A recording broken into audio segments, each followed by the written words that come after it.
Starting में आपने जिस लड़की को देखा वो शर्मिष्ठा पनोली इन्फ्लुएंसर हैं और पुणे में कानून की पढ़ाई भी कर रही हैं। आरोप लगा है कि सोशल मीडिया पर इन्होंने एक ऐसा पोस्ट किया था जिसमें एक विशेष समुदाय के खिलाफ आपत्तिजनक टिप्पणियां की गई थी और इसके बाद आपने देखा कि इनको सोशल मीडिया के अलग अलग प्लेटफॉर्म पर जान से मारने की धमकियां, रेप की धमकियां, फैमिली खत्म करने की धमकियां भी मिलने लग गई। और अब क्या हुआ है, शर्मिष्ठा को कोलकाता पुलिस ने 1500 किलोमीटर का डिस्टेंस तय करके गुड़गांव में गिरफ्तार कर लिया है।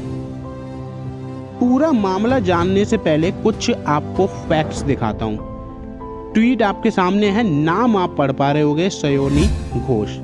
क्या लिखा है क्या नहीं लिखा है आप ज़्यादा समझदार हो, देख पा रहे होगे। बस मैं आपको ये जरूर बता सकता हूँ, यहाँ पर महादेव की शिवलिंग का बहुत ही घटिया अंदाज में मजाक बनाया जा रहा है। गिरफ्तारी हुई नहीं हुई। यहाँ देखो, महुआ मोइत्रा, इन्होंने भी एक घटिया पोस्ट यहाँ पर किया और डायरेक्ट टारगेट किया हिंदू धर्म को, सनातन धर्म को। यहाँ पर गिरफ्तारी हुई नहीं हुई। इनको तो सब जानते होंगे, विक्रांत मैसी। इन्होंने क्या करा है, इन्होंने भी हिंदू धर्म को टारगेट किया, घटिया सा पोस्ट यहाँ पर दिखाया, अपनी मानसिकता दिखाई। इनकी गिरफ्तारी हुई नहीं हुई। इनको तो आप सभी जानते होंगे, इन्होंने भी इनडायरेक्टली हिंदू धर्म का यहाँ पर मजाक बनाया, गिरफ्तारी हुई नहीं हुई।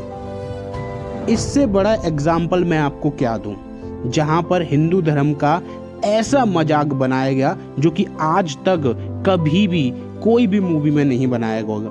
किसी भी इस पूरी कास्ट में से किसी एक कैरेक्टर को भी गिरफ्तार किया गया नहीं किया गया। इन सब ट्वीट्स को दिखाने का मेरा केवल एक ही पर्पस है कि जहां चीजें दोनों तरफ से एक ही जैसी होती हैं, लेकिन कानून केवल एक ही साइड की बातें क्यों देखता है, दूसरी साइड की जब बात आती है तो कानून के आंखों पर पट्टी क्यों आ जाती है। मैं अगर यहाँ पर पूरा मामला समझाऊं तो ये मामला है पहलगाम हमले में हुई आतंकी हमले पर, और भारत की जो जवाबी कार्रवाई के तौर पर ऑपरेशन सिंदूर किया गया था, उसी पर हर कोई सोशल मीडिया पर अपनी अपनी राय दे रहा था। और इसी मामले पर अगर आप देखोगे तो शर्मिष्ठा ने भी इंस्टाग्राम पर एक वीडियो पोस्ट की जिसमें कथित तौर पर एक धर्म विशेष को लेकर आपत्तिजनक टिप्पणी की गई थी। मैं आपको क्लियर कर देता हूं कि जो बातें इन्होंने कही थी वो बहुत ज़्यादा घटिया थी, बहुत ज़्यादा खराब थी, जिसको कोई भी, चाहे वो फिर हिंदू हो या कोई दूसरा समाज हो, इन बातों को कोई भी सपोर्ट नहीं कर सकता।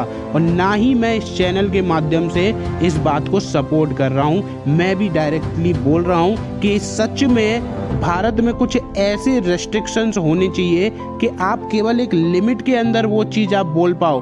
आप कोई भी ऐसी बात ना करो जिससे किसी पर्टिकुलर समुदाय को ठेस पहुंचे। लेकिन जब ये सब कांड हुआ उसके बाद शर्मिष्ठा ने डायरेक्टली आकर अनकंडीशनल अपॉलॉजी भी मांग ली, यानी कि बिना शर्त के माफ़ी मांगी और बोला कि आगे कभी भी ऐसा मैं कुछ भी पोस्ट नहीं करूंगी जिससे किसी भी धर्म विशेष के समुदाय को ठेस पहुंचे। तो अभी तक ऐसा ही होता हुआ आया था, हिंदू धर्म के बारे में घटिया घटिया बातें करो, माफ़ी मांग लो, सारा मामला रफा दफा, फिर से सेम चीज़ रिपीट करो, माफ़ी मांग लो, रफा दफा। लेकिन जब यहाँ पर ये चीज़ हुई तो ऐसा क्यों हुआ कि कोलकाता पुलिस को 1500 किलोमीटर का डिस्टेंस तय करने के बाद आना पड़ा और गिरफ्तारी करनी पड़ी। इसका सीधा सिंपल सा जो आंसर है वो है वोट बैंक। यहाँ पर कोलकाता पुलिस को या कोलकाता की सरकार को ये दिखाना है, बंगाल की सरकार को ये दिखाना है कि हम इस समुदाय के लिए कितने ज़्यादा चहेते हैं, और जब आने वाले टाइम में इलेक्शंस आएंगे तो यहाँ से डायरेक्ट हमें ही वोट मिलेंगे।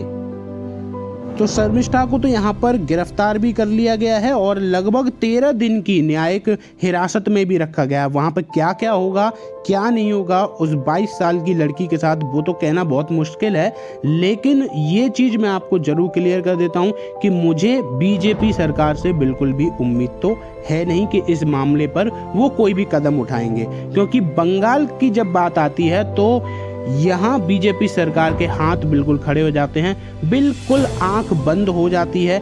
जब भी आपने देखा होगा, अभी हाल ही में बंगाल जल रहा था, हिंदू परिवारों को वहाँ से अपने घर छोड़कर जाना पड़ा, बेसहारों की तरह रहना पड़ा, लेकिन फिर भी बीजेपी सरकार ने कुछ भी नहीं किया। और इस बार भी आपको सेम चीज़ होती हुई नजर आएगी।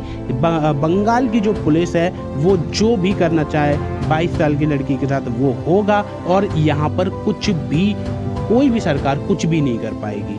और बाकी कांग्रेस के तो क्या ही कहने, या फिर उनके साइड के जो रिपोर्टर्स हैं उनका तो कुछ मतलब ही नहीं बनता है डिस्कस करने का। एक अजीत अंजुम नाम के आपको रिपोर्टर देखने को मिल जाएंगे, जहां एक मुस्लिम बंदे की अभी गिरफ्तारी हुई थी किसी केस में। उन्होंने लगातार 6 वीडियोस डाली हैं उस टॉपिक पर, और जब बात आती है शर्मिष्ठा के बारे में तब इनकी बोलती एकदम बंद हो जाती है। देखो, इस टॉपिक पर मैं आगे भी बहुत सारी वीडियोस लाने वाला हूँ कि कौन कौन क्या क्या रिएक्ट कर रहा है, किसकी क्या क्या यहाँ पर रिस्पॉन्स आ रहे हैं। तो चैनल को आप प्लीज़ सब्सक्राइब जरूर कर लीजिएगा और अपने ओपिनियंस इस टॉपिक पर प्लीज़ बताइए, ताकि मुझे भी पता चले कि एग्जैक्ट चीज़ें अभी और क्या चल रही हैं। अपने ओपिनियंस कॉमेंट में ज़रूर शेयर करें, चैनल को सब्सक्राइब जरूर कर लें। धन्यवाद।